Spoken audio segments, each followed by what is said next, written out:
Hello and welcome to my new podcast that I'm going to start on YouTube.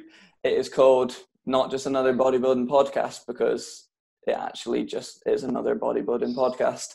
So to start it off, I thought I'd get a good friend of mine on. He's a local hero around these parts and he's got a great Instagram name. So we've got two Roberts on the show today. So because this is the first podcast, my name is Robert Brown. I am a junior competitive bodybuilder and personal trainer. And with me, I've got Mr. Robert Collie or Rob Collie or Robbie Collie. I think he goes by every sort of Rob that there is. So I'll let him introduce himself a wee bit. You see, I did keep the top on for this. There was no tops off for this video. Way too early in prep for that. Folk will say that I'm filtering all my photos to make myself look better than I really am if I did that. Rob Collie. Been competing since 2015.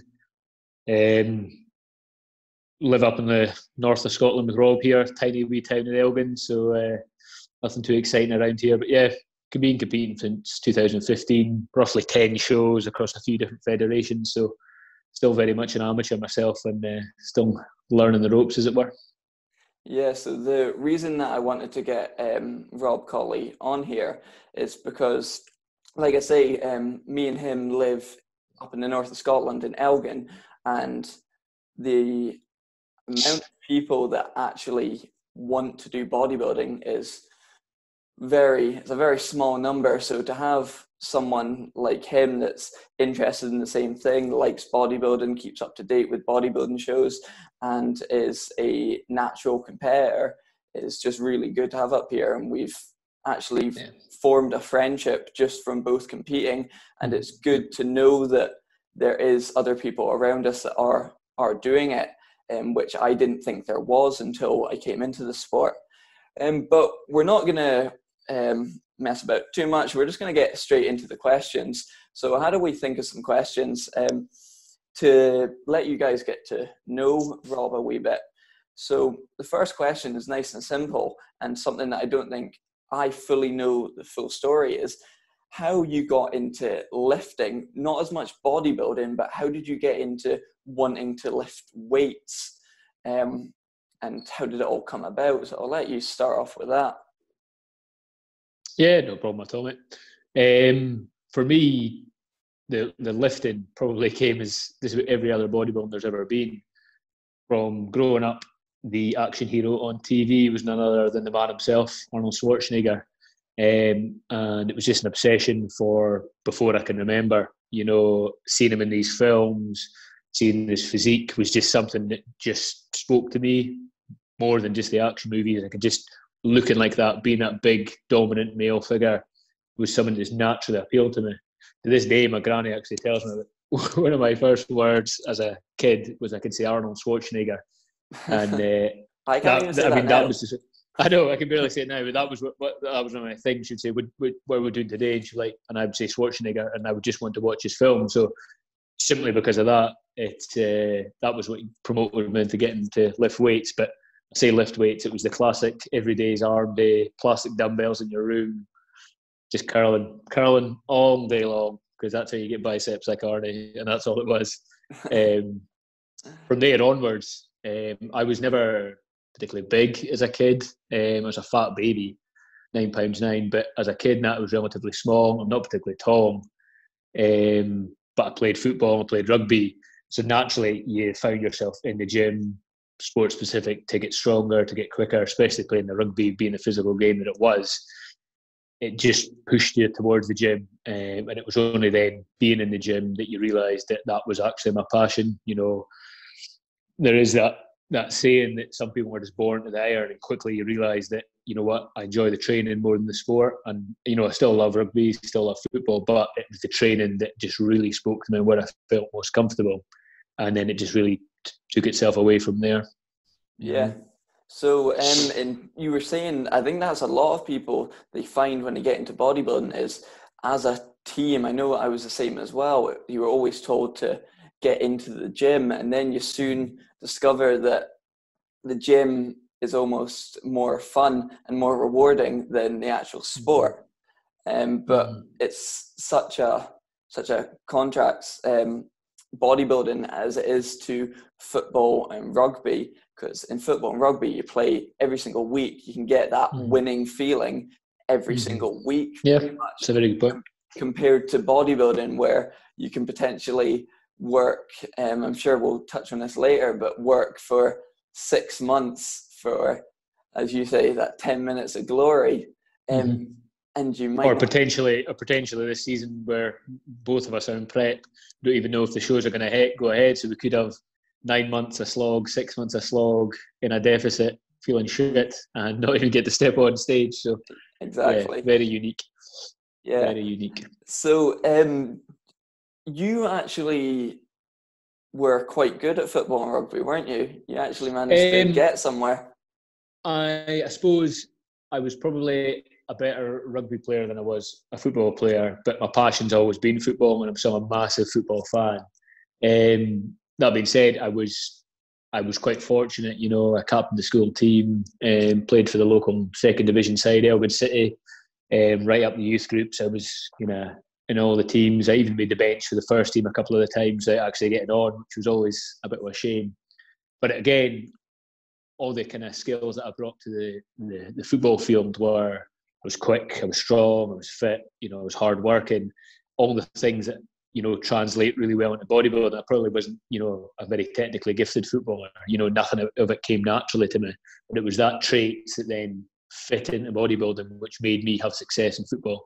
Just as did with the rugby, strong, quick, fast. If you bring these skills to just about any sport, it translates well. And that's where I got my success in the football, and I got my success in the rugby field. But it was because I could see the effects you got of these things that the obsession became, how quick can I get? How strong can I get? How good a shape can I get myself in? That became the focus, more so than, the sport side of it, playing that individual sport. Yeah, absolutely. And I kind of had the same thing when I played football, and it just kind of, it was never the same feeling that this was, for some strange reason. Completely agree. Yeah. And you can't explain it to somebody, how, I'm not motivated every day to go in the gym. Sometimes you can't be arsed, but you feel so comfortable once you're in there. And when you have a good session, it feels unbelievable, and it affects your whole day. And just being obsessed with it, it's hard to explain that to somebody, how that feels, just to have that constant obsession to be in the gym, be training, and that feeling of constantly improving. I've never found that anywhere else. And you have to have a strong mindset to do it. You don't have another 15 players on your team to help you through. If you make the mistakes in bodybuilding, if you cheat on your diet, it's on you. It's not a team. You can have people that support you, but I don't know about you, but that's kind of why I like it. You're relying on yourself and yourself only. It's a fantastic point to make, especially for me personally, because as you know well, I've never had a PT, I've never had a coach, I'm self-taught, I train alone at home, because I love that responsibility. My success or my failure is mine alone. Whatever happens, I'll take responsibility for it, and I like that. I've not got any excuses if it goes badly, and I've not got anyone taking it away or taking credit from me if it goes well. And as you say, I just love that responsibility you can take in this sport, that it is all down to you. Nobody else can do the work for you. Nobody else can do the sacrifice for you. I love that. Yeah, before we go any further, can we just all point out the fact that you have got a lovely home gym that you've been working away for you've fully been building up that gym for ages. And yeah. You notice the new toy, wee safety squat bar sneaked its way in there? I know. I was happy when I got a door pull-up bar the other week, and the weight, and it's a good job I'm in prep, because the weight limit was 100 kilos, so I was almost pushing that on my off season. So it's a good job. It still bends, so I still don't trust it. So we'll keep that going. But just he had to pick the gym to do the podcast, just to make everyone nice and jealous. So you can all go to him. We're gonna move on a wee bit. So that's kind of how you got into. You've always been in the fitness kind of side of thing. You've always Yeah. been a sporty kid. How did it get into the bodybuilding, and how did you eventually come to that decision that, or how did you even find bodybuilding, and what brought you that decision to jump on stage? And was it a crossover from these sports, or how did it come about? It's a fantastic question. It's, I think even in the short time I've been competing, I've been competing for 5 years now. It's grown massively, especially the natural side. And then, there wasn't shows up here, or even the Scottish shows were relatively small, and it's grown exponentially in that 5 years alone that I've been in. So it was nothing. It was something that never ever crossed my mind. I loved training. I loved bodybuilding, but stepping on stage was fake tan, panties, and Muscle Beach in California. That didn't happen in Scotland. It just wasn't something that I even thought was an option. Or even considered, and it didn't appeal to me massively because I didn't like the idea of the Vetan and the tanning and all that kind of stuff. Would there have been a point where, I'm guessing the answer is probably yes, but was there a point in your life that if someone said you're going to go on a stage in these tiny little trunks with fake tan and no hair on your body, would you have called them stupid to think you would ever do it? Oh, utterly. Because because I didn't know much about the sport other than the Olympian stuff that you would watch online. I didn't know what it was to compete locally. I didn't know what it was to compete amateur. You just saw the superstars on TV or online, and even then it wasn't massive online because I'm a bit older than you are. So it was magazines and stuff then. So it hadn't even crossed my mind, and it wasn't like an ambition I didn't feel I was good enough for. It just wasn't even something I'd considered. You know what I mean? Yeah. The way it came about actually was like anyone else. You start training. I would class myself as somebody who's lucky that I responded to the training really quick. As I say, a lot of the traits of the sport come naturally to me. I'm a good height for it. I think I've got half decent genetics, so it came from a quick, but eventually you realise that you can't just do curls every night, so your training gets better. Eventually you realise you can't just eat crap, so your diet gets better. And that was growing all the time. And what it was a friend of mine who's good friends with a promoter who was doing the first, I think it was IBFA Highlands and Islands Classic, and he knew the promoter. And he said to me, he was like, the show's going to be in Inverness. Why don't you go along and do it? And I was still a bit kind of the fake tan, the posing. I like this training. I'm not somebody, despite what folk might think, who's a bit of a show off. It's genuinely not the way I am. And I wasn't sure, but because I was training anyway, because I was dieting anyway, I thought, I'll just give it a go. And how old were you at this point? 25. So it was 2015, I think maybe my debut, so about 25. And it was a tiny show, IBFA, and they actually held it in a nightclub, G's nightclub in Inverness. Yeah. Maybe 50 competitors. No criticism of the promoter, but it was a horrible event, a horrible setup. It wasn't like a hall, it was like a nightclub, so it was all layered, and the stage was tiny, and it was just what was available to them. So it was tiny compared to where I've been fortunate to see. I always remember, so I'd prep myself, train myself, did all that kind of stuff, some bits and pieces of advice here and there. And I went with my best friend, and there was no tanning then, so he had to tan me. And that's a true test of friendship, when you get your best mate to rub fake tan in your arse for you. And I was warming up backstage, going through my poses, and he said to me, he was like, "Oh, it's good, but don't grimace." And of course, as you know well, when you're dieted, you're fatigued, you're stressed, it takes a massive amount of energy to go through your poses and not to grimace, because it's hard going. And I said to him, like, Jesus, if I go on stage and I'm grimacing, just shout, smile, because I want to look like, as you know, I'm comfortable and I'm enjoying myself. I'll just always remember I walked on the stage and I just could not get the smile off my face. It just clicked. I knew I was where I was supposed to be. I loved that feeling of all eyes being on me, and it was my moment.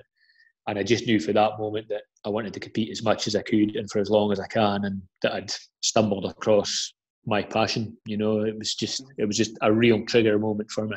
So it was and I still feel that exact feeling every time I walk on stage, or that moment when you're, as you would know, when you're lined up, looking on the stage, about to walk out in front of the crowd, the smile just comes, and I can't get it off until that kind of stage day is finished.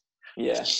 What was your Do you remember that I do, because it wasn't too long ago. I remember the first time I put on posing trunks, and I was like, these are definitely too small. There's no way this can be this size. Yeah. That was one of the moments where you're like, oh well, here we go. I guess this is what the big leagues are all about. Or the very, very little leagues. Yes.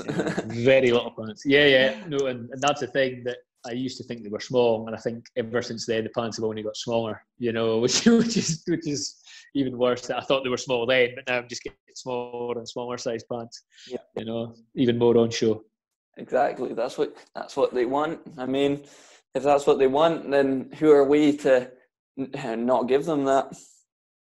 Right. So that's kind of how you got into your first show. So just very quickly, so that was 2015, and Yep.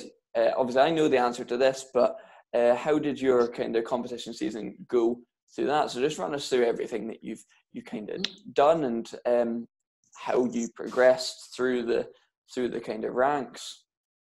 Yeah, I suppose, again, it was just through lack of knowledge. And as you touched on before, there's not many competitive athletes, in the north of Scotland, or ones that I knew of. So I didn't have really guidance as to which shows to do, which federations to pick.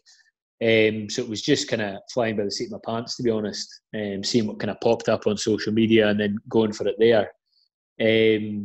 So I ended up, for the first, the majority of my competitive career, I've always been natural and always will be, but I competed in the untested events.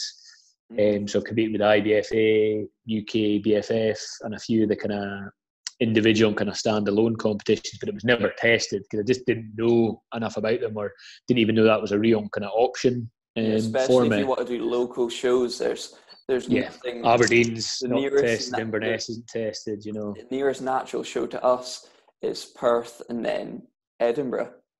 Mm-hmm. So, which is 3 or 4 hour drive for us, because people don't realise how far north we are. Yeah. So again, you just didn't know. So you didn't know anyone competing. So nobody was saying, "Oh, I'm doing this show, you should try it," or "Do you know this guy? He's doing this show." You just had to find them yourself. So you were kind of doing it blindfolded, really, just hoping you came across. But I think I benefited from it, because I did just learn on the job, and it meant that I did a lot of shows. I did 4 years consecutively, just picking up shows and getting to know who to compete for and what I enjoyed doing and stuff. So 2015 I started, done about 10 shows since then. As I say, IBFA, UK BFF, UK Drug Free last year, and a few standalone competitions. Personal highlights being I won the UK BFF Classic in 2017, I think that was, which meant I was invited to the IBFA, I can't even say it, International Bodybuilding Federation, their Arnold Classic in Barcelona, which has been the highlight of my competitive career so far. I think it was 1,500 bodybuilders at that event in Barcelona, and I was the only Scottish athlete there, which was phenomenal, and they get 50,000 people attend that event, so that was a real highlight for me. Amateur Mr. Olympia in 2018, which was really good as well, the Two Bros Pro. Was that was before was that before they done the, because you actually got was that the first year they ran it? First season. And was that was before they done you had to qualify for it, so you were very not saying that you wouldn't have qualified for it. No, I know what you mean, though. That very lucky to be able to. Yeah. No, completely. And I only knew about that show because a good friend of mine who I met through the bodybuilding, Gilbert Snedden, who's been massive for me. He's like my wee Neo Yoda. He's like 40 years in the industry, and you list off these names, and he knows them all and has trained with them and spent time with them. And they're just like normal guys to him. But it was him that was competing in this show, knew what a massive event it would be, and him that kind of pushed me to do it. And I certainly don't regret it. Getting to step on an Olympia stage again was something I didn't imagine I'd get the opportunity to do. Yeah. So that was a highlight as well. But since then, I've been just doing natural shows, not because I don't want to compete in untested ones. It's just more that I'm a massive advocate of natural bodybuilding, and the best way to promote it is if I compete solely within it. So certainly moving forward, I'd like to always compete in just natural competitions, because they always will be natural. So I think if I can push it and promote it and folk can see that that's an option, I would do that as much as possible. So we've kind of gone away from what we were wanting to do, and we'll come back to the kind of natural bodybuilding journey, but we're going to get some different kind of questions going. So Perfect. The first one that I want to ask, and I think a lot of people will be interested to know, is actually about your job, and you can say what your job is and how it affects your bodybuilding in terms of prep for shows when you're in contest season, and what are the kind of difficulties that you find with your job? Yeah, no problem. I suppose most people, Elgin being the small place it is, knows that I am a serving police officer. I have been for 10 years, and all 10 years I've been frontline policing. There's no office job here in a Tesco suit. It's been uniform policing response. In terms of how it affects my bodybuilding, a lot of people ask that question and just assume that it must be really difficult and stuff. And I wouldn't go and say it's easy, but I am a massive believer that being a bodybuilder, being a police officer, doing one makes me better at the other. It's got its difficulties, as any job would be, you know, but certainly even people who haven't done the job that I do would know that the nature of policing is that you spend time with people, sometimes in the worst moments of their life. You have to give some horrific news to people, and you have to see some horrific things. And the nature of the job, being a lot of cops as a result of that really suffer from their mental health. You know, I know they wouldn't mind me saying it, you know, the vast majority at some time or other have had to take a step back just because of what we're put through. But I've been fortunate enough not to experience that, and I put a lot of it down to the bodybuilding, and it's simply because it's a constant distraction for me. You know, when the day finishes and I'm walking away, I'm not thinking about what I've had to do, the things I've had to see, the people I've had to deal with that were maybe not so nice. I'm thinking about my training. I'm thinking about my diet. You would know yourself. Yeah. You're good at bodybuilding. It needs to be an absolute obsession. And even when I'm at work, sometimes you're kind of there seeing it. It's a distraction all the time. I'm not worried about what I'm seeing and how it's going to affect me. I'm thinking, oh, I'm training tonight. Oh, it's this tonight. Oh, I need to sort out that. You know, it distracts me from that.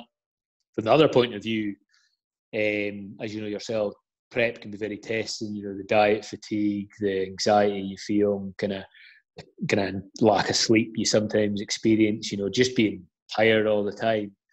But see, going to these jobs, you know, having to tell a mother that they've lost their child, having to be first at seeing a bad road traffic collision, these are constant reminders. That's how bad life can be. That's how difficult things can be. So see, because you're tired because you choose to be a bodybuilder, or see, because you're sore or injured because you choose to be a bodybuilder, it's nothing. You know, I choose to put myself through. So it's that constant sense of perspective that I think is the massive gift for anyone who works in the police, is that you're constantly reminded how lucky you are to have what you have, and how bad things can truly be.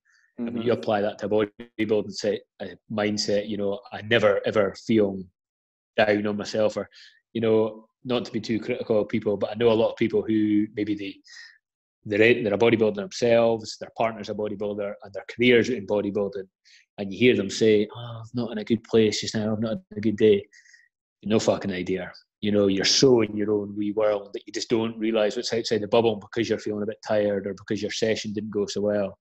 You know, see, when you're going to see, you know, some of the horrible things you have to in the police and deal with horrible stuff, that shows you what a bad day is. You know, so being a bit tired, being a bit sore, it's nothing. So overall point being, I genuinely believe one makes me better at the other. Yeah, definitely. And that's almost going on a wee bit of what you said there. It is frustrating. It's that I feel like I always have to not constantly remind myself, but be aware that we as bodybuilders, we choose to do these preps. No one's got a gun to our head. And when you see people posting about how much they're suffering, and they think it's or suffering, they're not. Well, they might be suffering, but it's their choice to do it.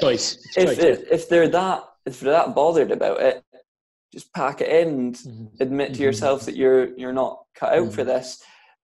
I I am quite good at having a moan to myself, or maybe someone which that's everybody close does, to me. and that is natural. Yeah.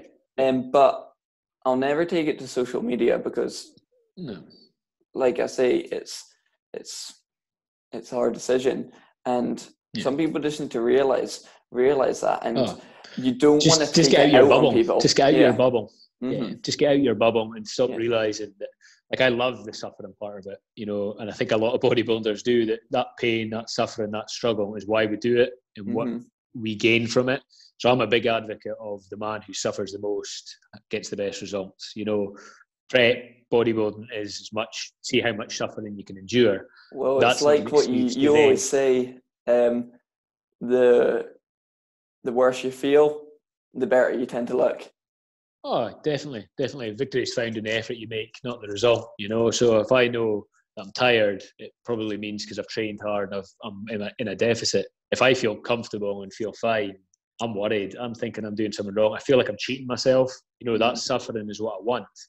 But certainly I realise it's by choice. I can stop at any time, and I'm lucky to have the privilege that I can choose to do that to myself, you know. Yeah. So I never go in, and I would never want any pity. I never want any sympathy. I never want any special treatment. I choose to suffer this way, and I think that's one of the criticisms of bodybuilders, and certainly the social media ones who have a great big profile and stuff like this. They're so invested in it that sometimes you need to take a step back and realise all of this suffering that you're feeling that's horrendous. It's all made believe. You've put it on yourself. Yeah, and we don't, and that's the thing. We're not doing this for praise. My first bodybuilding show that I wanted to do to get into it, I didn't tell a single person other than my girlfriend and my mum, well, my mum and dad, that I was wanting to do this competition, and maybe like a few close friends. But I wanted to do it for myself, and that, I think, really set me off in a good way, because I didn't want to do it for other people, and that's how I know that I am in the sport for the right reason, because that first prep, I didn't tell anyone. I just wanted to do it for me because I genuinely fell in love with bodybuilding, and I think that's a kind of true testament, and I know you're the same. You're doing it's why you've had the success you've had. It's why you've had the success you've had, because you are doing it for the right reasons, and not for an Instagram profile, you know. Yeah, exactly. Going on to some more kind of things that while you've been commenting about the people complaining, I just want to touch on other things that you think could be different in this industry. We'll focus on the kind of bodybuilding industry, and maybe more specifically the natural bodybuilding industry. Is there anything that you think you'd like to see differently, or things that you'd like to change? I know I'm kind of like prodding a stick here at you, but I'll just let you kind of go, I guess. I mean, it's easy to sit here just as a competitor and say what I'd like to see differently, and see what I think would be better, because, you know, as I know you've listened to Lee Kemp, the president of the UK Drug-Free Bodybuilding Association's done a few brilliant podcasts lately, and it just gives you such an insight into a promoter and so much, and how much they have to do. And, you know, this is still an obscure sport, so it's hard to get the money invested. It is such an obscure sport that people still got a bit of stigma. So as an athlete, you know, it's easy to sit and say what I'd like better, but so difficult to change that, you know, in the industry, because it is just scrambling for funding, for venues, to get athletes to compete. In terms of what I think, a few interesting views on that one. I'm very critical, and as you all know, I've got a social media profile. I post training stuff on it. I'd love to see what it would be like if to be a competitive athlete, if you weren't allowed in a social media profile. Would people still be as interested to do it? You know, and that's as you said, being into the right reasons. So many people compete just because they want to say they're a bodybuilder on Instagram. They want to have photo shoots, and I would love to see it maybe go back to the days when you had like Yates, where you only got in the magazines if you won something. You only got attention if you won something, because it seems to be now that, you know, you get these people with unbelievable followings. Some of them don't even compete anymore. You know, like, to use just an example, like the guy Callum Van Moger, unbelievable genetics. Does he even compete anymore? Or is he just now an Instagram star? And you think, you imagine saying that to Dorian Yates or an Arnold Schwarzenegger, any of these guys that were just so committed to the sport and loved it so much that they were going to jack all their potential and the victories he's had because he wants to be an Instagram name or something like that. It just is alien to me. And I'd love to see the effect it would have on people if you said to them, look, you can compete, you can do all the things that these bodybuilders do, but you can't have a social media profile until you're retired from competing. I'd love to see the shift that I think you'd get two different things as well. You'd get the people that wouldn't compete anymore because they can't put it on Instagram or social media. But then it would also maybe be a good thing because you get a lot of people that are on Instagram and YouTube that have got amazing physiques and they are natural athletes. But they've realized now they're going to get more sponsors. They're going to get more clout from being on Instagram and being in the condition that's always like Instagram friendly, because it kind of comes in two ways. When you're being a bodybuilder, you've got to go through an off season where if you're a natural athlete, you're not going to look good in your off season. It's just you don't even want to take, you know, even if somebody did tell you that you look better than the vast majority of people, the idea of even taking your top off or taking your vest off, you wouldn't do it, even if you do look better than 90%. To you, being that far out of stage condition, you don't want to be naked in front of anyone. It's almost the same as well if you're too shredded. Like, a lot of people don't like the actual bodybuilder look because it's a bit too freaky. Extreme level. But these Instagram people can stay in that kind of that pivot point of lean enough to get likes on Instagram and never really bulk up and lose that. And that's how they're making the money. But we can't be sat here making it look like we're hating on people, because no, we're not. We're not. They're the ones that are making the money. Yeah, definitely. You know, and if you got offered all the kind of opportunities, you know, the money, you know, and quitting your job just to take photographs of yourself, I think a lot of us would struggle to say no. But yeah, all I meant from that was more that I wish you had to earn that kind of profile, because how many folk do you see are very mediocre athletes who've maybe not achieved much and they've got this unbelievable following, and when they say something about diet, everybody follows, or they say something about training, you think, where is that all anecdotal stuff? Is that stuff you've learned from years of competing? And, you know, I just like that validity of somebody who has not only got a big profile, but they've got it because they've been British champion, they've been world champion, you know, they've competed for maybe 40, maybe they've not won anything, but they've been competing 40 odd years. When you get people that have come fourth in the competition, when there's overall world pros that don't have the same amount of following or even respect, because they're not as active on social media. Exactly. You know, and I would just like, it would be interesting to see the shift. And they would never do it because it's the best way of promoting these shows and getting the knowledge out there. But how many people do it more for a good Instagram photo and Instagram following than they do to, you know, progress themselves? Because as you touched on there, to progress year in, year out, you have to get comfortable being way over stage weight. You know, my peak weight off season this year was like 95 kilos, and I wasn't happy with how I looked. But I knew that was the off season sacrifice that has to be made to progress. And, you know, you are constantly making that sacrifice to look better and grow your physique, grow your mind, grow your approach, grow your strength. That's what it takes. It's very comfortable to get yourself to a level and then just sit there year after year without getting uncomfortably lean, without getting uncomfortably heavy, just sitting there, same weight, same program, same look. That's not what bodybuilding's about. It's the building part that's the special part of it, consistently growing, that growth mindset. And I think a bit of that is lost with these people that think that photographs are enough, you know. What do you kind of think about the whole, well, we know we're not here to pick sides, but the whole thing that's going around at the moment. I've seen a lot of pros from the BNBF and the UKDFBA speaking and talking shit about the other federations. And I just personally think it's not needed. No. It's not needed at all. It could be easily just set aside. And I as a natural bodybuilding fan, I would love to see the 2 or even 3, if you include the MPA, to all put people out there, even if It'd be it's phenomenal. a pro show. It would be amazing. Yeah.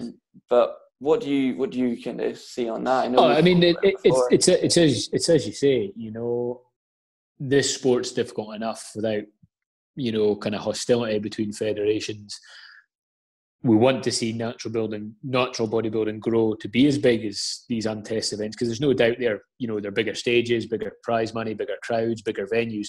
That's what we want for a natural federation. And infighting is never going to get there, you know. And I don't see where there needs to be rivalry, because most athletes now, yourself and myself included, when I do a competitive season, I don't just say, I'm just going to compete for this federation.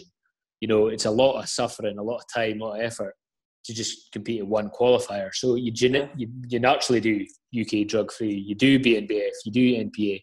So you want to compete all 3. And I'm not favouring one of them. You know, I'm not going to say, BNBF's better because I won first there and I came second in another one. Judging's different in a day, physique's different in a day.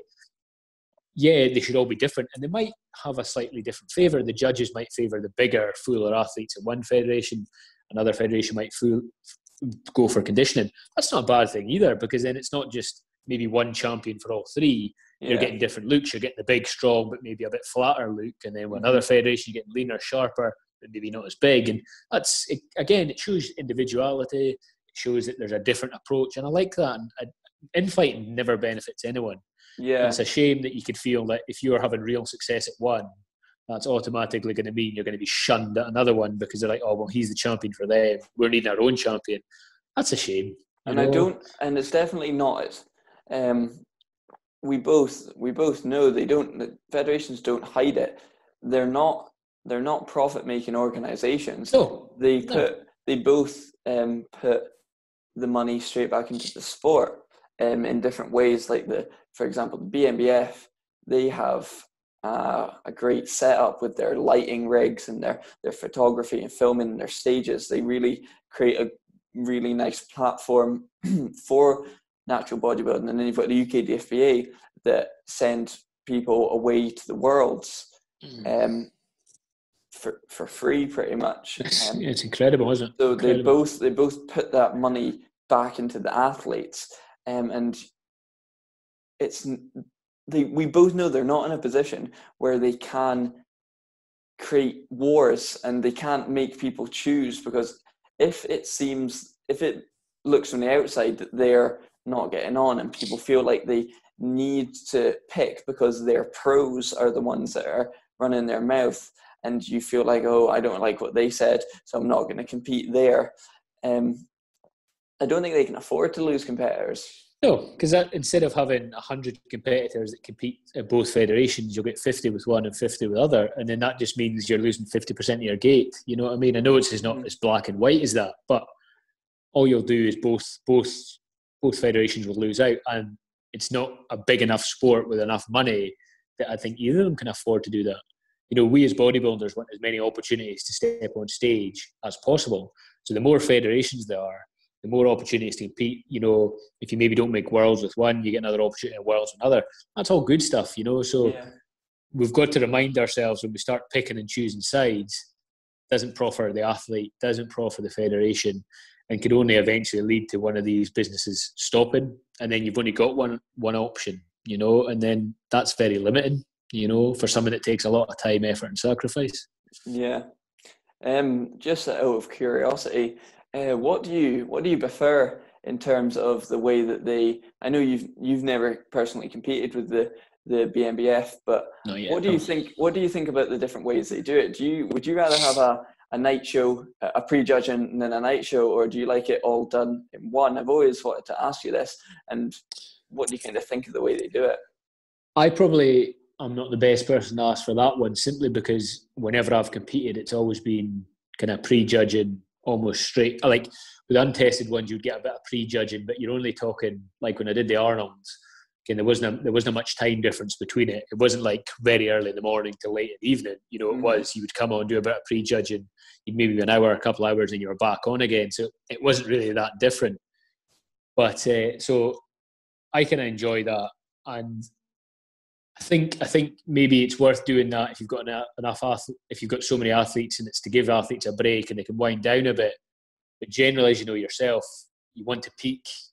You don't want to say, oh, well, I'm coming a bit looser in the first prejudging, so it'll be better in the evening, or vice versa. I would rather go and just present my best package, and that'd be it. I've done my time on stage. I can look my best for that moment, and then not kind of worry, oh no, I'm a flatter for the evening, or how. Which I've never experienced it fully, but you know, I don't mind waiting, and then when it's time to come on, it's all done, and I don't mind that.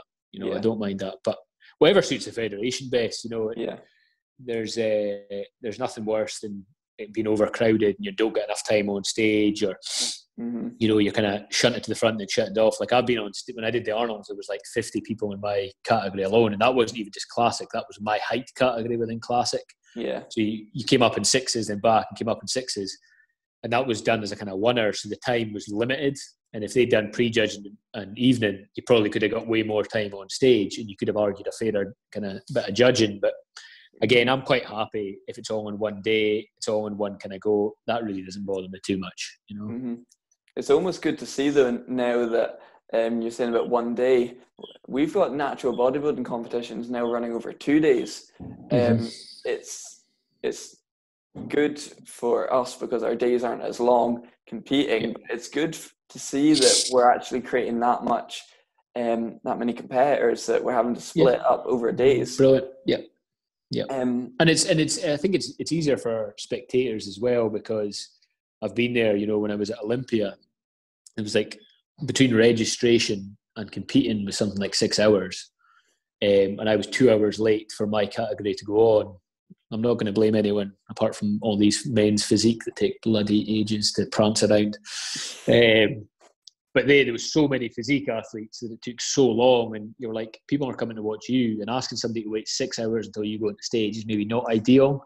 So if it's a bit more split and a bit more you're on at this time, that would make a big difference. You know, it's probably the most asked question you ever get, as you'll know, what time you're on stage? And you're like, I don't know. What time will you be on? I don't know. And you know, for the athletes, it's difficult because you're like, oh, when will I eat? When will I get warmed up? When will I stretch? When will I pump? And then for people who want to come and see you, you know, it's a long day. And most people who've come to see me, they only come to see me. They're not massively interested in bodybuilding. They want to see me compete. So if you knew that, right, prejudging's at this time in the morning, you know, I've got a rough idea, and then you've got all that space with everyone else's, that might be a more positive thing rather than saying, we'll have to wait until all these different categories get through, and then it's your chance. I was always lucky being a when I competed as a teen, always like either the first or second. You get that first chunk. Yeah, it's like I'm probably going to be on as soon as I get there. Well, that's the thing, because competing as a middleweight, there's only the heavyweights after you, so you are second last all the time. And you certainly like the UK drug free, that they can tend to do masters and the females and stuff like that. So it's all first, so it is towards the tail end. But I don't actually mind that too much, because again, if you're fortunate enough to, you know, win your category or you're in for one of the overalls, that's at the end of the show anyway, you know. So that then condenses that further part, that when you do finally get in the zone, it's all pretty quick from then on in, rather than being first in the day, winning your thing, thinking, right, I'm overall, and then that's not until 6 hours later. Or you can just do what I done and won my class and went and got invited back for the overall. And I think I was quite conservative with the fact that I don't think I was gonna win the overall, so I decided just to act like I'd finished competing, and then went back on the overall after eating everything under the sun and actually looked better. So you could just take that approach if you ever compete early. Well, I can one up on that, because when I came second at the Midlands last year, before I got awarded first, I realised I wasn't into the overall, so when my category was done, I just left. I was like, no problem, the day's done, let's go and get a feed. it was only when I was back in Birmingham I got a message from Lee saying, you should have hung about, you would have taken your overall award for best poser. So I didn't even wait about for that. He had to send up the road for me weeks later, because I just went, well, and left, Yeah, Lessons learned. you've just bridged us over to our fantastic next question, and it is actually about your posing and your ability to pose. I know that the free round posing is your favorite part of the day when it comes to bodybuilding. How did you become so keen on this posing routine, and from a footballer to a guy that's winning best overall, and a rugby player to winning best overall presentations? How did it come about? How did you start? How did you even start with coming up with these great routines? And if you haven't seen them, you should maybe check them out. It's how we met, actually, as well, wasn't it? That was when you messaged me about some help with posing and stuff. That, to this day, is still something that surprised me massively, because I'm not particularly into music. I'm definitely not into dance or anything like that. I had no background in any of that stuff. I've got no music taste at all. This is something I never would have found out unless I competed. And it was only when I did compete, it just came naturally to me. Putting the routines together, something I just love doing. Bodybuilding is a celebration of being an individual and showing the best of yourself. And I think there's no better kind of period than when you get that 60 seconds. It's just you on the stage. It's music you like. It's poses you like.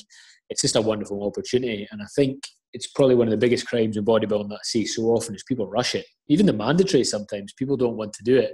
They like the training and they like the photographs, but they don't like being on stage and posing. But for me, if you're going to sacrifice so much time, effort, cost, saying no to loved ones for family events, birthdays, weddings, holidays, missing out on all this stuff, you should be making the most of every second on stage. And I personally think that it's probably my biggest asset is my posing. And I think it's probably given me the edge over competitors that maybe had a better physique on the day.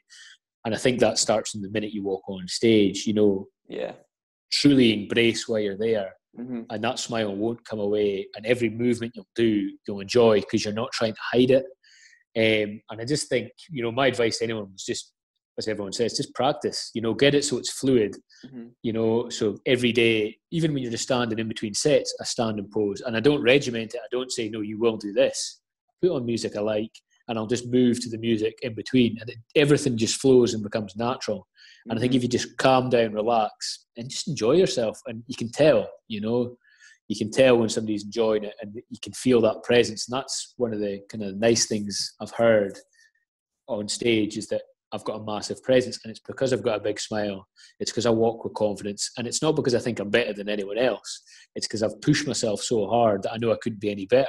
So I've got nothing to hide. This is a wonderful moment from it. And if you can have that, and it's why, I don't do cheat meals. It's why I don't kind of do anything to kind of make life easier on myself and prep, because I know if I've absolutely destroyed myself, done everything possible, I have that confidence, because I couldn't have done anything more. There's not a meal I shouldn't have had, or a drink I shouldn't have had, or a session I shouldn't have missed. I've done it all, so I can take confidence in what I'm there, and it comes across in your posing.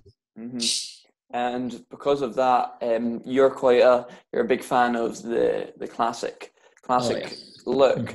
I want you just to talk about who do you get inspiration from for, one, your posing, two, you're actually, for a visual look, who do you like the look of the most? And I want to know what do you think of the classic physique at the moment?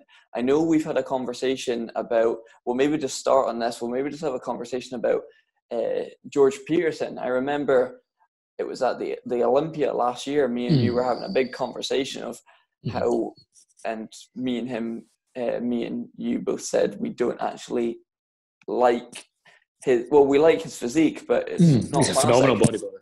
Yeah. Like he'll be so good, great in the 212 division.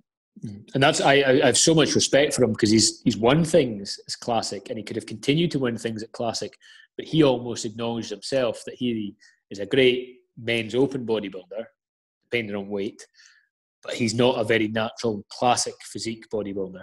He doesn't have the lines, maybe the genetics, which you could say is unfair because that you don't get to choose that yourself. But I was so pleased to see that they judged it, because there was no doubt, in my opinion, he was better than Chris Bumstead's, as a bodybuilder on Olympia, but he wasn't the best classic physique. He didn't have those lines that you can't do anything about your training and stuff. Yeah. It's actually an interesting question. I'd put someone on my Instagram the other day about, genetics and stuff, and, what bodybuilding should be about. And it was a lot of people commented on it. I'm surprised by how many people did. And a lot of people love that, artistic look. And it's why classics come back in, because people can be shocked and impressed by that maybe freakish Rolly Winkler, that kind of stuff. Especially people who don't have much knowledge of the sport, they just get freaked out by it. Nobody wants to look at it. But when you show them some of the classic athletes, they do see the art in it. They do see the lines, the balance, and they desire, which I think is the most important thing. They would like to look like that guy walking down the beach. It goes from a freak show to almost like an art expedition. Utterly, and bodybuilding is art. You're sculpting a physique, and your physique, in my opinion, should look like something you'd see in, a museum or something like that. A piece of, Greek architecture is how the physique should look. Yeah. Saying that, with the comments I had back for that comment was that these athletes, maybe like Dorian, Ronnie Coleman, unbelievable champions, and I love Dorian's mindset and approach to training, but are these maybe the less naturally gifted athletes, genetically, who have had to do this to be better, and should we be favouring them more because what they've won has been bought purely on graft, shifting the big weights, shifting the diet, because they couldn't just rely on born talent. So should we be favouring the more less naturally gifted and the more hard working, which you could argue these guys are? Mm-hmm. I think as well, us as naturals will never be 300 pounds on stage. So we're going to be naturally biased to favour the classic look because we can see it in ourselves. There's no classic division in natural because we'll never be big enough to not beat Luke Classic. So we have to remember that our opinion and choice is based a lot on the bias that we'll never be 300-pound mass monsters on stage. We're always going to look leaner, slender, more kind of akin to what the class is classic. So I certainly favour that, and I know you do as well. But I just feel that bodybuilding is not about being the biggest man. It's not about being the strongest man. It's about being the most perfect man. So when you talk about who inspires me in terms of posing, I think Lee Labrada is the best poser there's ever been. Yeah. And to this day, I've watched his pose in some of the videos so many times, and the smile that comes on his face when he's doing it, everything flows naturally, and it is art. And you would go and watch it at not even a bodybuilding show. You could easily see it in a lot of different platforms for modern dance and all this kind of stuff. You could appreciate just that side of it. It's not standing like a big block and just hitting mandatories and maybe opening your hand. Everything's flowing. And I just love that, and I think people can appreciate it. And again, it's why you've touched on, I've probably had, I'm very lucky and very fortunate about a lot of attention from the posing, and it's simply because people can relate to it. It's nice to watch. It gets the crowds going. People want to see that. They don't just want to see, and I can only imagine as a judge sitting there and seeing the same song, the same routine, the same style of posing 100 times over. Everyone picking Conan the Barbarian and hitting a front double biceps must get pretty boring. See, I think it's also a good way to remember an athlete. If someone comes on and, like you said, puts on a bit of Linkin Park or something like that and hits their mandatory poses, and then at the end they actually haven't practiced their posing routine enough, and they end up hitting 5 different types of most musculars because they've actually ran out of time. So why would you not want to use that 60 seconds? It's not a lot of time. And you remember the people more. If judges are on a split decision, sometimes they admit that they don't judge it, but you want them, you want to be remembered for something. And it may be a bit controversial, but I would certainly believe that your posing comes into it, and I think they'll favour, if they weren't sure and it was a split, they will favour the person. And you could say it's unfair because it comes naturally to some people and doesn't to others, but I would argue that the best posers are the ones who've usually practiced the most. I'll disagree with you. I don't think it is a thing that comes naturally. I think if you can if you practice it, I think you become a great poser. Like you've seen Yeah. Arnold, he was doing ballet. Yep. Just to, and whether that was for the pump and iron, funny. I'm sure it was a bit of both. A bit of both. But I genuinely think it could be because he wanted to be better on stage, lighter on his feet, more fluent. I can quite believe that Arnold would have done anything to win. You know, that was his mindset, and anything to be better. So I can quite believe yes, it was obviously good for the documentary, but I do believe he did it because he knew it would make him a better poser, and I would as well, you know, and I'm sure you would as well. Like I know people don't take to it very well, trying to almost freely move about, be light on their toes if they're a guy that's been into the gym the whole time. But you put enough practice into it, you're definitely gonna be better. If someone that's not very good at the start puts enough practice in it, and they're going to be better than the people that don't practice at all, then why not be in that higher bracket of people that are better at posing? So what I would always say to people is most bodybuilders love to train. Not all bodybuilders love to pose. Certainly free pose and so forth.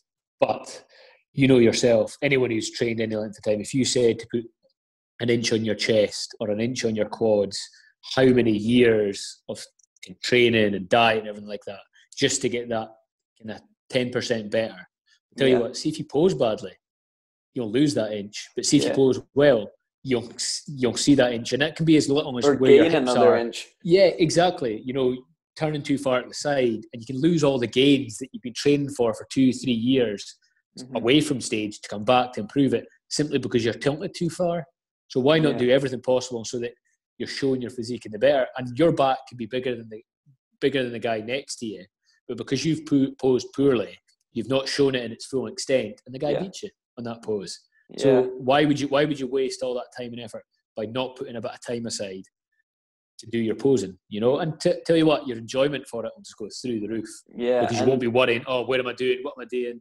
It'll just go boom. You'll flow into it, and your whole enjoyment of the day will become so much more.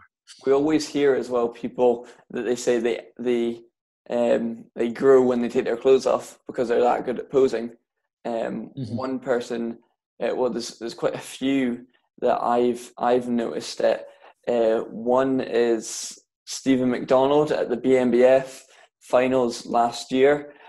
He was one that really stuck out to me, that I seen him back or out in the lobby, and then he was on stage and he looked 10 times bigger than what I've seen him.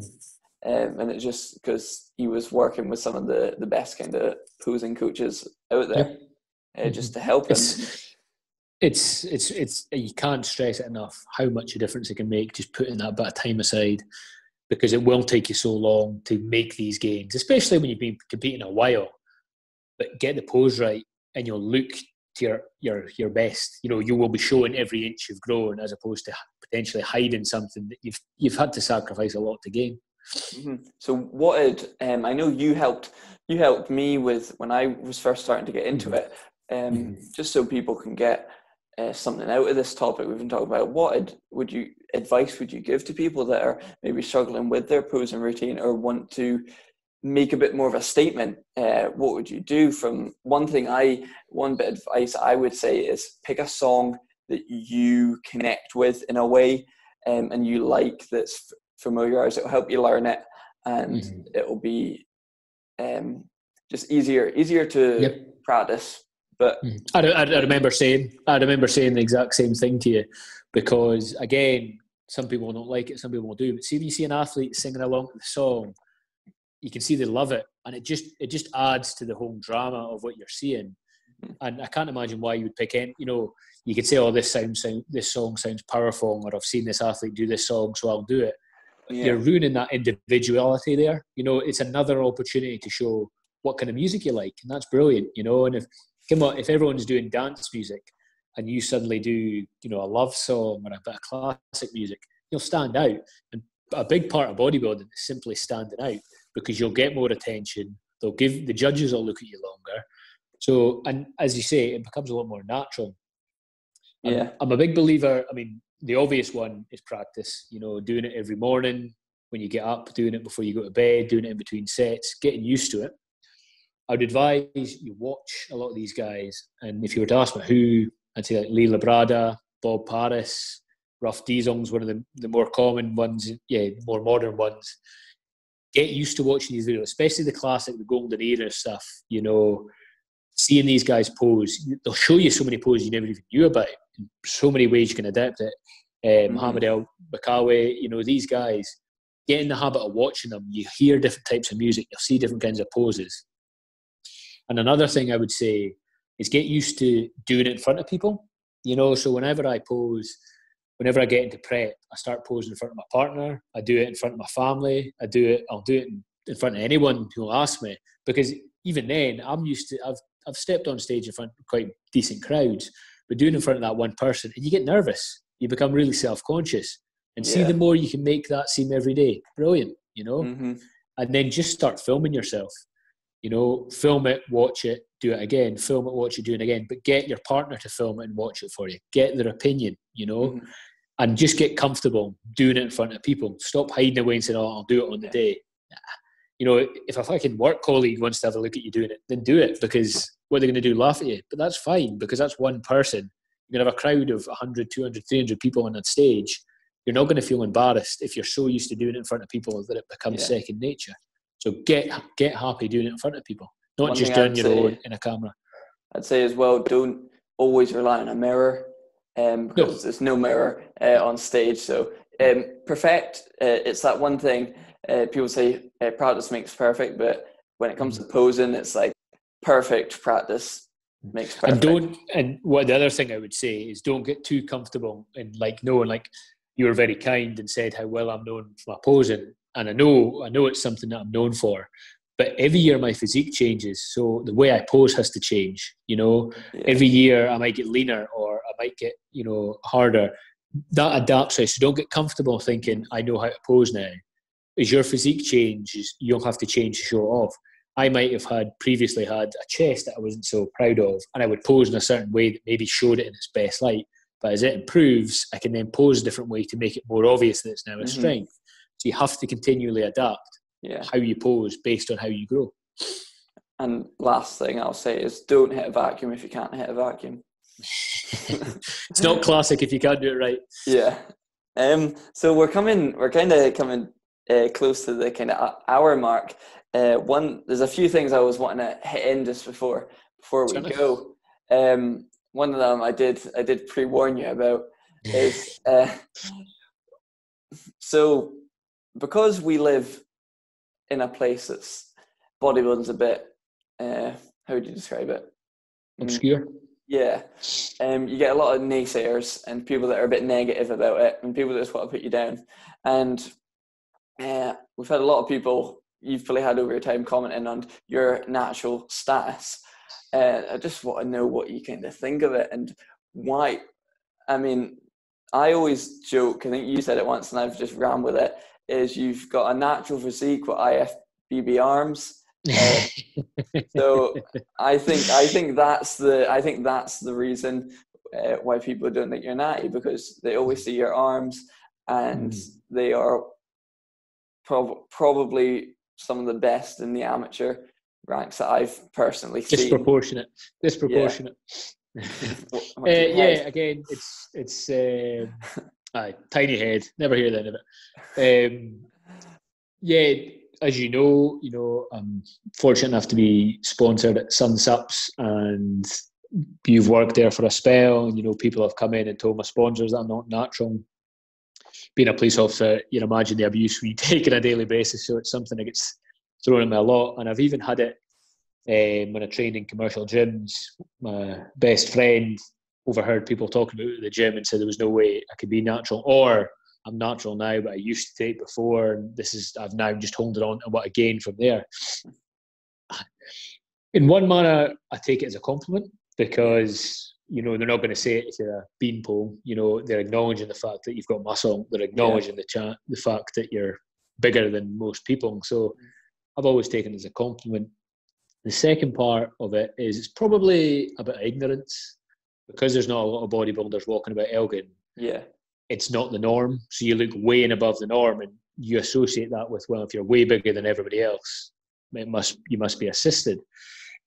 And again, it's people just don't know a lot about the sport, so they look at me and say, "Oh, look at the size of you're massive." You know, I competed like 12 stone. These Olympia guys are stepping on stage like 20 stone plus. Yeah. You know, that's massive, and they're the same height as me. You know, so it's my frame but 20 stone on it.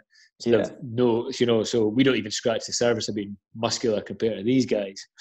It's like when I've had it a few people as well, like a lot of people, my friends say that you're not natural, and I always defend you, so you better be telling the truth. But I kind of say to them, in the nicest possible way, that, and I know you won't take offense to this, he is still a lot smaller than some of the natural pros that are out there. Not like by margins, but there are people bigger than him. And not even, and it's like, I always mess up his last name. Rich, is it Gozecki? Gozecki, yeah. Yeah, like he's a natural, and he's just unreal. Unreal. Even like unreal. Dave Kay, for example. Solomon King, you know, these kind of boys, you know, he had a fantastic year last year, didn't he? Yeah. You know. But it's that type of thing. There's so many that you can think of, and it is just ignorance. I compete middleweight, which says it all. You know, there's heavyweights who will be bigger than me because they are heavyweights, so they weigh more, they'll have more. You know, that says it all. You know, yes, I'm proud of the fact that, you know, nobody likes being called small, and we all want to be that big, strong guy, and we love, you know, as a bodybuilder, it's incredible how that wee compliment of somebody saying, "Oh, you're massive." It means the world to you, especially when you're on prep. You know, it makes you feel a lot better. But yeah, it's just that slight ignorance of not knowing the full spectrum. So I'm here, but the top's way up here, so they just don't know where you are. Yeah, I'm that much better than an average person, but then a pro bodybuilder's then there, and then the best of the pros is up there. You know, it's just a bit of ignorance. But the other thing, not taking up too much time, is it's actually it's a big motivator for why I would always stay natural, and why I chose to compete natural and promote natural, is that nowadays so many people use, you know, assisted. And I have no issue with assisted guys. Some of my best friends I've met, some of the best people I've met, some of the hardest working people are assisted guys. You're just a different athlete, so I have no issue with them. But people now treat steroids like a protein shake and just go on it the first day they go into the gym. And it's because of this mindset that even now Hollywood stars are taking steroids to look good for movies. These idiots that go on reality TV are taking steroids to look good because they're on camera for a few weeks, you know, in the jungle. So people almost have accepted that, well, if you want to have a good physique, you now need to be on gear. And I don't blame folk for thinking that, because how much do they know a natural body? They don't. So it's become a massive incentive for me to show, well, I'm not even the best at what I do, but this is how good I look, and I've never touched anything, and I never will. So before you criticise that pro bodybuilder and say, "Oh, I could look as good as he does if I used," well, you don't look better than I do, and I'm natural. I'm Rob Collie for Elgin. I don't have anything special. I train local. I eat local. I don't do anything that you can't see. It's all black and white. So before you go and say, "Oh, I could be better than," I could look like you if I took gear. Well, I don't take gear, and you don't look better than me. You don't train harder than me. You don't train longer. You can do what I do because I'm not gifted. Anyone can do what I do. And that's what I love about bodybuilding. It's such an equalizer. So it's become a massive motivator to me to show people this is what you can achieve naturally. And don't use it as an excuse just to take gear. Don't say, well, I can't have a good physique unless I do, or everybody takes it. Well, I don't. You don't. You've had tremendous success so far, you know, very early in your career. You're already a British champion early in your career. So don't say, oh, I've got no option. The only option is that route. It's not. It's really not. It shows who's willing to put in the work as well. People that don't want, you can see people would obviously, like, you've fully known it. You've known it yourself. I'm knowing it now. Progress is starting to slow down. For you, being training for a lot longer than I have, let's say your yearly gains, if we'll go talk bro terms, your yearly with a Z. Gains with a Z. Yeah, exactly, with a Z. They will not be, you will not be gaining that much muscle. You've probably gained a decent bit because it's the first time you've had a 2-year off season. But people will get frustrated because they're not gaining that much. And it is probably 99% of the time is because they're not doing everything they can. They're Monday to Friday. It's always the same. Oh, I'm having oats in the morning. I'm having chicken and rice. And they're actually not even in a calorie surplus. And they're doing everything. They're eating rubbish at the weekends and going out. And all they really want to is look big in a t-shirt for when they go to Joe's, which is disco muscles. Muscles. So if you're going out to a nightclub, that's all they want, but they don't want to put in the hard graft, and they take steroids because of that. Oh, we're losing it. You still hearing, Rob? Yeah, is that fine? Yeah, I'm hearing you now. Yeah, cool. As I said, I mentioned my friend over here and these guys, and what he said to them was, you only see a photograph that Rob puts on now and again, or the show, or even one of his lifts to where he manages to hit a PB.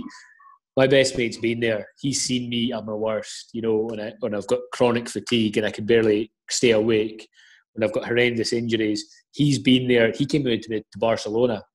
He's seen what goes into it. My niece being, of an age, and I've never had her, she's now 7, and I've never had her birthday cake because I've been on prep like every year. Yeah. I've had her sit in my lap and she put a crisp in my mouth. And when she walked away, I had to spit it into the bin. People don't see that stuff. They just see that photograph on Instagram and say, well, he must be using it to look that size, because they're not with you day in, day out. Your partner would know, and mine certainly does. It's cost me relationships, because they couldn't deal with how I was all the time. And that's my fault, and it does take over your life, but it punishes in every way when you can barely do anything. Yeah. People don't see that. They just see you looking your best in an Instagram photo and think, must be gear. It's the same as well with preps. When you hear like William Bonac and all them, they prepped for 12 weeks, and you're like, oh, good for you. You prepped for 12 weeks, and then us natural guys are like 25 to 30 weeks maybe. And it just proves how, and I'm not making our heads even bigger, but we have to work hard. We have to work hard to achieve. Aye, we have less margin for error. We have less margin for error. I mean, I was listening to, it was a Generation Iron thing the other day, and it was the boy Stanimal, the French bodybuilder's classic. He's went up to Open. He was talking about how he struggles to keep his weight up, and he was eating burgers and chips during his prep. And you're like, I know if I've had too many shakes in a day, or if I've got over on my oats, that's me gaining for that week, and I've not lost that 1 pound that I was hoping to lose. Yeah. Yet these guys, have such margin for error. And it's not criticising them. It just shows the slight differences in the sport. It's almost a completely different sport.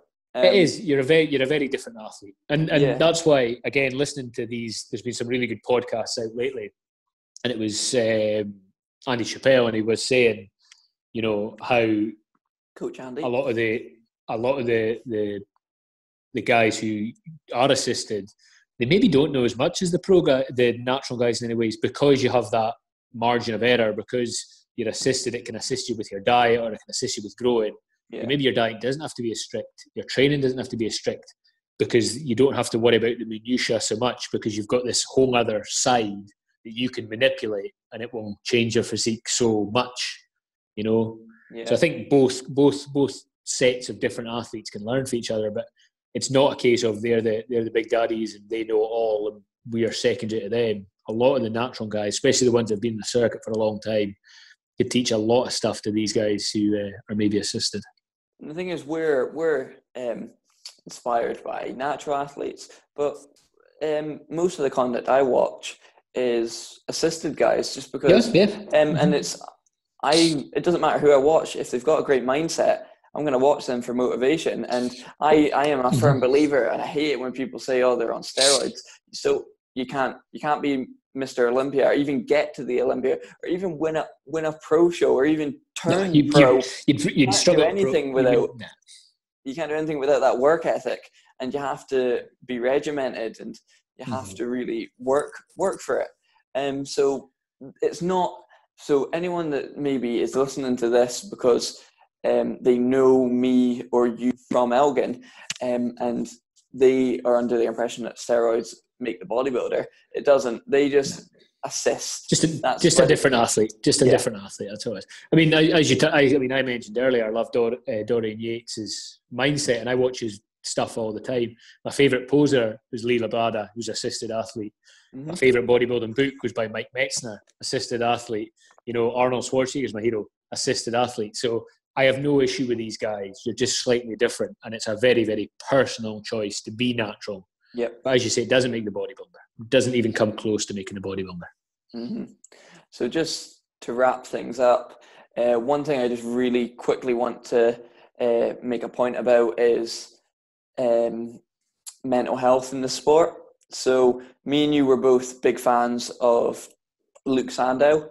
Massive fan. He was the guy I watched the most online. Every single day. And it wasn't actually until his passing where me and you actually spoke, and we realized we both religiously watch his videos pretty much every single day and listen to his podcast. So even my girlfriend was shocked when he died, because she was so used to seeing me watching him on the TV. She probably couldn't even have named him.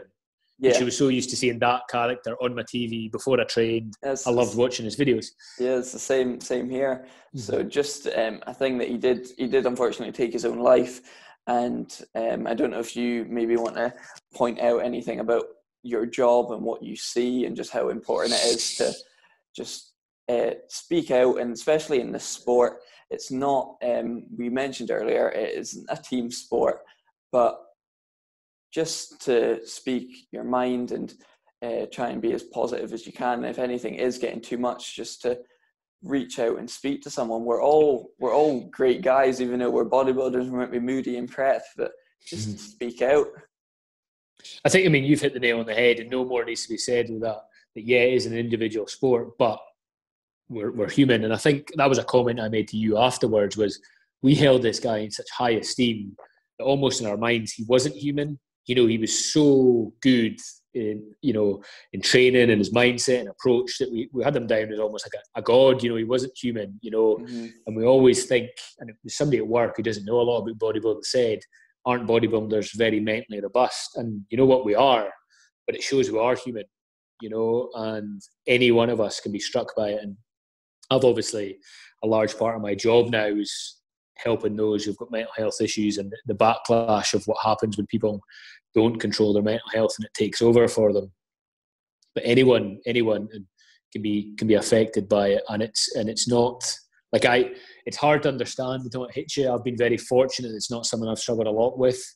But I've seen enough officers around me in my job who have suffered from it to realise that nobody's safe from it. And it can hit you any time, and it is. We're all together, and everybody, especially in the bodybuilding community, has felt this loss of Luke going, and it's that constant feeling of, I wish I'd known, because you could have helped. I wish the people around him, I'm sure, feel that all the time, and I'm sure they did everything they could, and there's no blame at their feet. But we're all human, and I love bodybuilding because that growth mindset, I think, makes me mentally tougher than I could have been if I didn't have the sport. And it's why I would tell people to get into bodybuilding, because it will. You don't just build your body, you build your mind, you build your approach. And if you do struggle with mental health, certainly training and taking control is a great way to strengthen yourself. Mental strength, like any other strength of the body, train it and it'll get stronger. Yeah. Like when I started prep last year, I remember it was the 12 weeks before my finals, and them 12 weeks has probably changed my mindset, and it'll probably for the rest of my life, because I never knew how to commit to something like that. When I was a kid, I used to always jump between sports and liking things and not liking things. Instant success. And it really helped me almost create a better work ethic that I then took over and started my own business. Then eventually it was a snowball effect, and now got me into a place that the gym that I work at, from doing the competitions, it's all just really affected my life, and it really has affected my mindset. And I do feel like I'm more committed to things now, and my work ethic's gone up, and regiment, the type of regiment style you have to have during prep. So I think it really helps. Definitely. So, perfectly said, well said. So you're planning on competing this year along with myself. Go and pause it for a sec, Rob. I'm going to have to run to the toilet before I pee myself. Yeah, I'll just pause it. 2 seconds. 2 seconds. Yep, so he's back. So just really quickly, so you're planning on competing this year. Yep. I'm planning on competing this year, obviously depending on everything that we're going. I always seem to say, so at the moment it is the pandemic.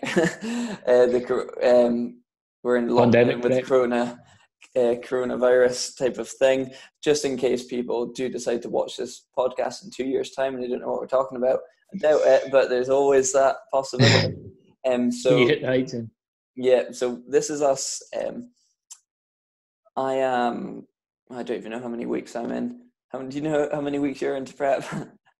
Is that 11 weeks? Something like that. 11, yes. 12. Yeah, I think I'm about like 8 or 9. I can't remember. But that would be about right, because I was just a wee bit before you. Yeah, so we're both planning on competing this year. Rob, what shows you thinking about doing at the moment? All going ahead. I've managed, obviously with my work, getting the time off is the hardest thing, but I've managed to get the time off. And just I haven't applied for the shows yet, just with everything going on. I thought I'd hold off until we're a bit closer. Yeah. The plan is the Natural and Physique Association qualifier, their last qualifier, which is in 13th of September. Then I'm looking to do BNBF finals, UK drug-free finals, and then all things going well, I'll hopefully get myself an invite to the NPA finals, which are in October as well. So 1 qualifier, 3 finals. The plan had been 2 qualifiers, 2 finals, but as you know, BNBF and UK drug-free got rid of their qualifiers and went directly to finals. Yeah. So I'm going to take it full advantage of that if I can, and it could be a unique opportunity to do 3 British finals in a season if I'm fortunate enough that it works out that way. Yep, absolutely. And Rob's got a fantastic Instagram name, so just let us know where we can find you on Instagram. I will put it in the description as well, just so anyone that isn't Scottish might have no idea what the hell you're talking about. But take it away. So it's Rob Tapsoff Collie. That simply because I get nothing but slaughtered for not being able to take a photo with my top on, so I just embraced the banter. And Tapsoff simply means no top on, which when it's prep especially, always the way. Rob had to force me to wear this top just for today.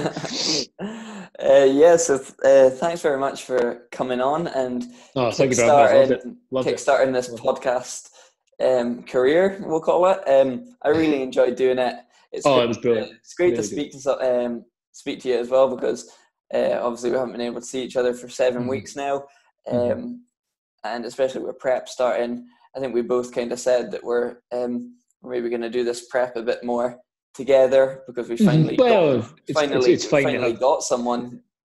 Yeah, never really had anyone else, so it would be good to have someone going through the same fun journey that I'm going through. So this is the podcast. We're gonna maybe do this again where Rob will maybe proceed to come back on a few weeks down the line, and we can you can let us know what you want us to focus on. This was kind of general getting to know Rob, but we can talk more about prep. We can talk more about his kind of ways of thinking when it comes to different topics. But any other guests you want me to get on as well, I'll do my best to get them on. I'll speak to a few people and subscribe so you see them. And I hope to see you again very soon. And let me know anything that you else want to see on this channel, and I'll be trying to get it done. I'm wanting to do a 10,000 calorie challenge and I'll maybe get. We've promised that. We've promised that. Yeah, so we'll definitely get that. And you never know, you might see Rob Collie again on this YouTube channel. Hey. Maybe when this lockdown's all over, I'll follow him around and find out what he gets up to today. But yeah, cheers, and I'll see you. Thank you for having me, mate. It's been brilliant. Oh, I'm recording again.